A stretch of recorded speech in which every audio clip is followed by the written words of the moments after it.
नवंबर में चुनाव नामुमकिन।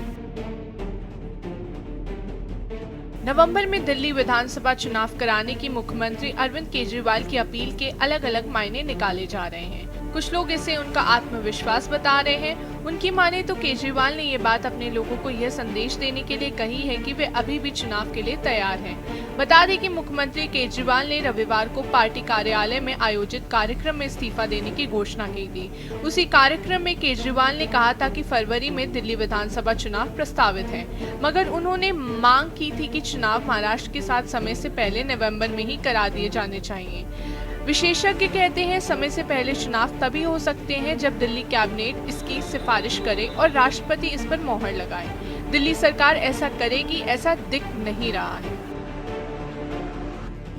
विधानसभा भंग करने के क्या नियम ये कहते हैं कि विधानसभा भंग करने के लिए दिल्ली कैबिनेट पहले फैसला लेगी। इसके बाद एलजी के पास कैबिनेट की सिफारिश भेजी जाएगी। एलजी उस पर फैसला लेकर फाइनल राष्ट्रपति को भेजते हैं। राष्ट्रपति की मोहर लगने के बाद ही विधानसभा भंग हो सकती है, जो दिल्ली के परिप्रेक्ष्य में नजर नहीं आता है। जनप्रतिनिधि कानून की धारा 15 के तहत किसी राज्य की विधानसभा का कार्यकाल खत्म होने से 6 महीने पहले तक चुनाव आयोग महाचुनाव कराने का ऐलान कर सकता है। यानी कि चुनाव आयोग चाहे तो चुनाव की तारीखें घोषित कर सकता है। हालांकि आमतौर पर ऐसा तभी होता है जब वहां की विधानसभा भंग हो जाती है। अभी दिल्ली की विधानसभा भंग नहीं हुई है। आप के एक वरिष्ठ नेता ने कहा कि आम आदमी पार्टी ने 2013 में सरकार से इस्तीफा दे दिया था। वे गलती अब दोबारा नहीं करेगी। आप अगर इस बार भी ऐसा करती है तो विपक्ष आरोप लगाता है कि हम सरकार से भाग रहे हैं। इस वजह से आम आदमी पार्टी ने विधानसभा भंग करने का फैसला नहीं लिया है। आप नेता कहते हैं कि कुछ लोग सवाल उठा रहे हैं कि केजरीवाल ने तुरंत इस्तीफा क्यों नहीं दिया। दरअसल 2 दिन का वक्त चिंतन मंथन के लिए था। केजरीवाल के इस्तीफे के 2 पक्ष। केजरीवाल का इस्तीफा चौंकाने वाला जरूर है, लेकिन अगर गहराई से देखें तो इसमें कोई हैरानी की बात नहीं है। मीडिया के अलावा केजरीवाल के ये कदम शायद ही कहीं और सुर्खियां बना पाया। एक तरफ तो आम आदमी पार्टी इसे एक ऐसे नेता का फैसला बताएगी जो सत्ता से ज्यादा नैतिकता को अहमियत देता है। दूसरी तरफ जिस नेता ने 6 महीने पहले जेल जाने पर पद से इस्तीफा नहीं दिया, वो अब नैतिकता की दुहाई नहीं दे सकता। तो अरविंद केजरीवाल जी ने कहा है कि देश की सबसे बड़ी अदालत ने तो मुझे जमानत दे के राहत दी है, मगर जो जनता की अदालत है, मैं जनता की अदालत में जाके अग्नि परीक्षा दूंगा और अग्नि परीक्षा को जब पार करूंगा तो उस कुर्सी पे बैठूंगा जो मुख्यमंत्री की कुर्सी है, वरना उस कुर्सी पे नहीं बैठूंगा।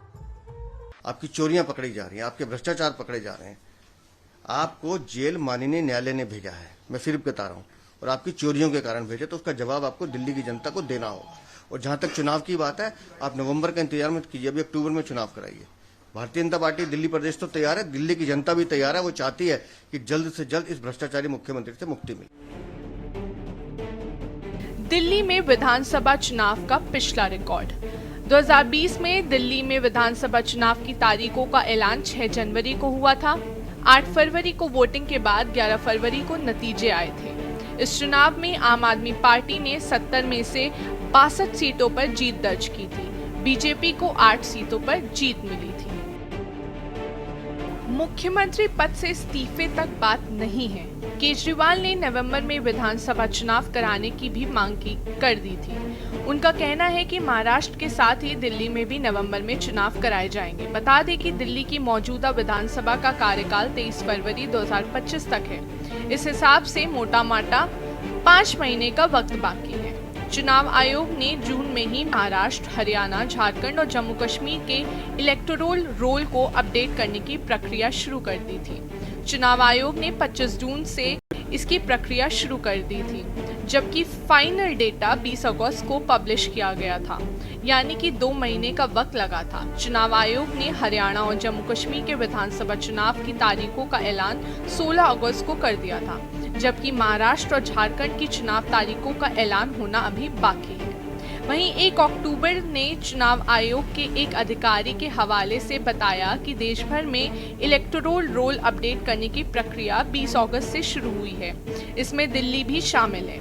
19 से 28 अक्टूबर के बीच इंटीग्रेटेड ड्राफ्ट रोल तैयार किया जाएगा और इसे 29 अक्टूबर को पब्लिश किया जाएगा।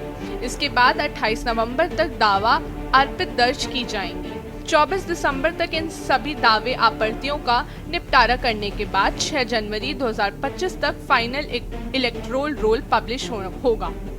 यानी कि अगले 3 महीने को इलेक्टोरल रोल तैयार करने में ही निकल जाएगा।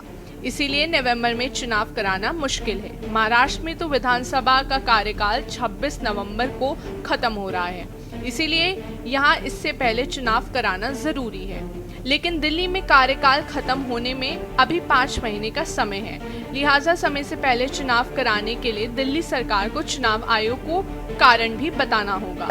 स्पेशल डेस्क के न्यूज़ इंडिया।